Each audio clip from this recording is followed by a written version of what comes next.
Hello বন্ধুরা, welcome back to my new blog. I hope তোমরা ভালো আছো, সুস্থ আছো। আমার থেকে বয়সে যারা বড় তাদেরকে প্রণাম, আমার থেকে বয়সে যারা ছোট তাদেরকে অসংখ্য ভালোবাসা জানিয়ে আজকে আমি আমার ভিডিওটা স্টার্ট করলাম। এখন টাইমিং হলো সকাল 9টা। আর আজকে জানো তো আমাদের এখানে এক বিশেষ দিন। আজকে আমাদের এখানে শীতলা মায়ের স্নান যাত্রা। এই স্নানযাত্রা উপলক্ষে অনেকেই উপোস করে মায়ের পুজো দেবার জন্য, আবার অনেকের মানসিক থাকে মায়ের কাছে। সকালে গঙ্গায় স্নান সেরে ডন্ডি কেটে মায়ের মন্দিরে যাচ্ছে অনেকেই। তো আমার ভিডিওতে দেখতেই পাচ্ছ একজন ডন্ডি কেটে যাচ্ছে মায়ের মন্দিরে। আর দেখো আরও অনেকজনই আসছে এই রাস্তা দিয়ে ডন্ডি কাটছে। তো ওইদিকে দেখো ওর জন্য অনেক জ্যাম পড়ে গেছে গাড়ির। আর তারপর আজকের দিনটা না সবাই নিরামিষ খায়, আর এমনকি মাছ আর মাংসের বাজার বন্ধ থাকে। এই দেখো আমাদের বাড়ির সামনে যে চিকেনের দোকানটা আজকে খোলেনি, সব বন্ধ আছে, আর মাছের বাজারও বন্ধ আছে। আর অনেকের নিয়ম আছে যারা আগের দিন রান্না করে মানে নিরামিষ রান্না করে আজকে জল দেওয়া ভাত খাবে। আবার যারা উপোস থাকে তারা তো উপোস করে মায়ের পুজো, যারা উপোস থাকে তারা সারাদিন উপোস থাকবে আজকে, পরের দিন মায়ের পুজো দিয়ে তারপর উপোস ভঙ্গ করবে। আবার অনেকে আছে রাত্রেও পুজো দেয়। তো এই দেখো রাস্তাঘাট সব ধুয়ে দিয়েছে, ব্লিচিং পাউডার ছড়িয়ে দিয়েছে। তো আজকের দিনটা খুব আনন্দ হয় আমাদের এখানে। তো তোমাদের সাথে সবটাই শেয়ার করব। আর তারপর দেখো সূর্য বলছে মা একটু লাইটটা লাগিয়ে দাও না। এখান দিয়ে সূর্য লাগাবার চেষ্টা করছিল, এমনকি ও লাগিয়েও ফেলেছিল, বাট ও ঠিকঠাক লাগায়নি বলে একটু ভুল হয়ে গেছিল ওর, আবার খুলে আমাকে লাগাতে হচ্ছে। তো যাই হোক সূর্য চেয়েছে বলে আমি একটু ঠিক আছে চল লাগিয়ে দিচ্ছি।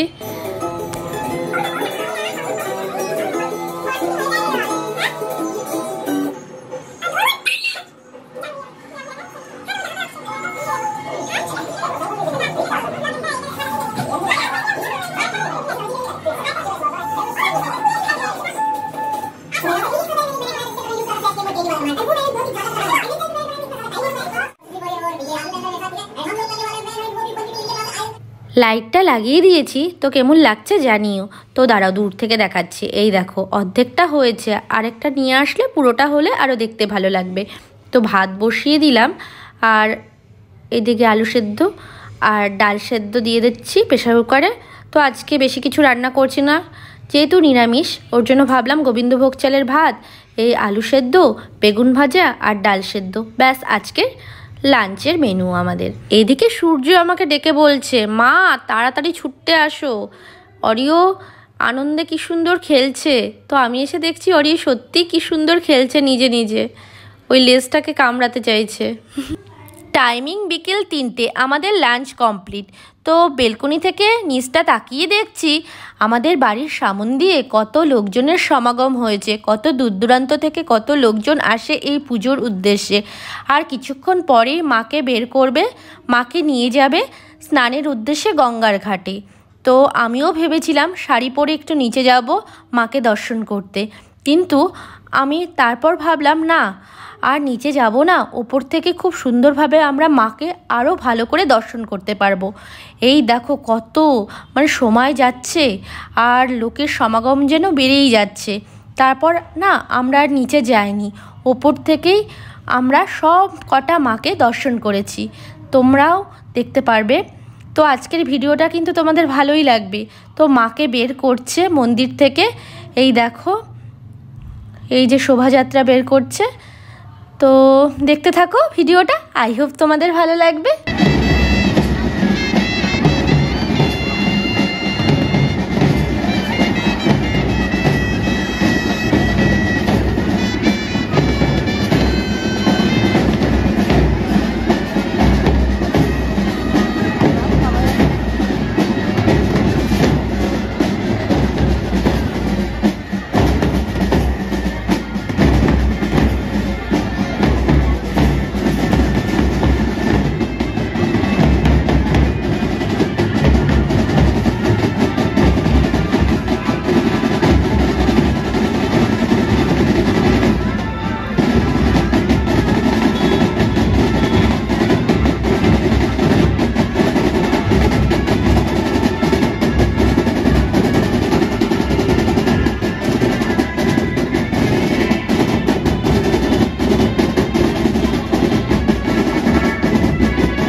ধাক্কা দিচ্ছে, আমার ফোনটা পড়ে যাবে, ঠিক আছে?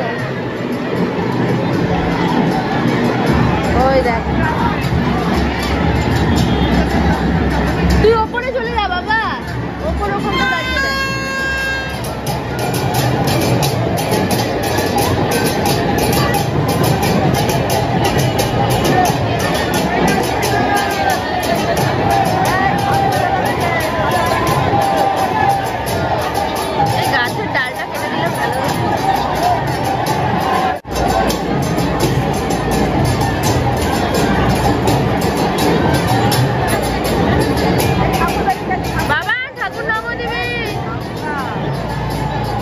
জায়গাটা দাঁড়ালে পরে বাবা সূর্য আকাশ করেছে, আকাশ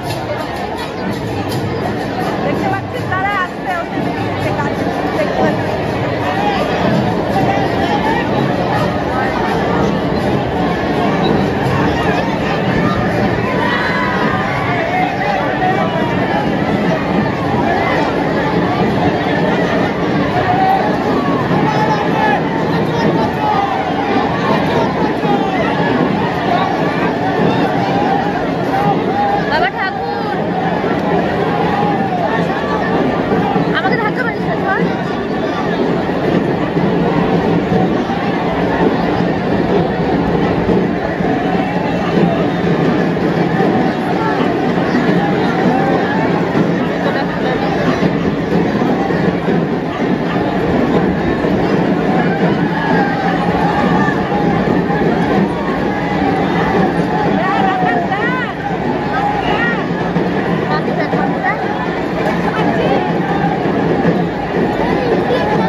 ঠাকুর নিয়ে তো বেরিয়ে পড়েছে, এখন কিন্তু ঠাকুর সোজা গঙ্গার ঘাটে যাচ্ছে না, এখন ঠাকুর সব রাস্তা দিয়ে ঘোরাবে ঠাকুরকে, তারপর আবার আমাদের বাড়ির সামনে দিয়ে আবার নিয়ে যাবে, তারপর সোজা চলে যাবে গঙ্গার ঘাটে।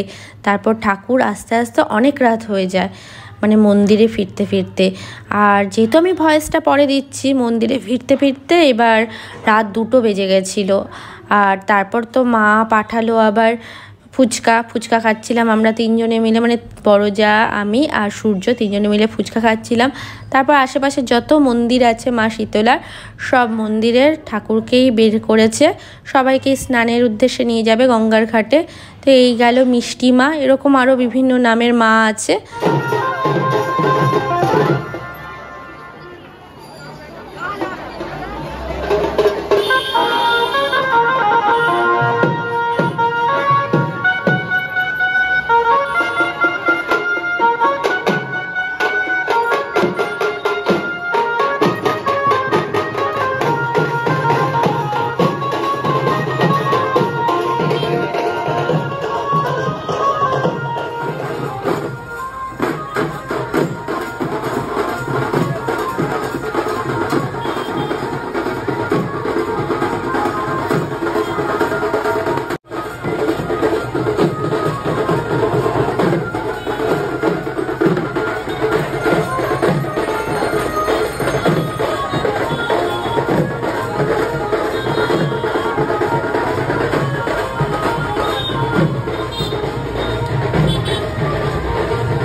টাইমিং রাত 8টা। আমাদের পাড়ার মাকে ঘুরিয়ে নিয়ে এসেছে, এখন যাচ্ছে গঙ্গার ঘাটের উদ্দেশ্যে।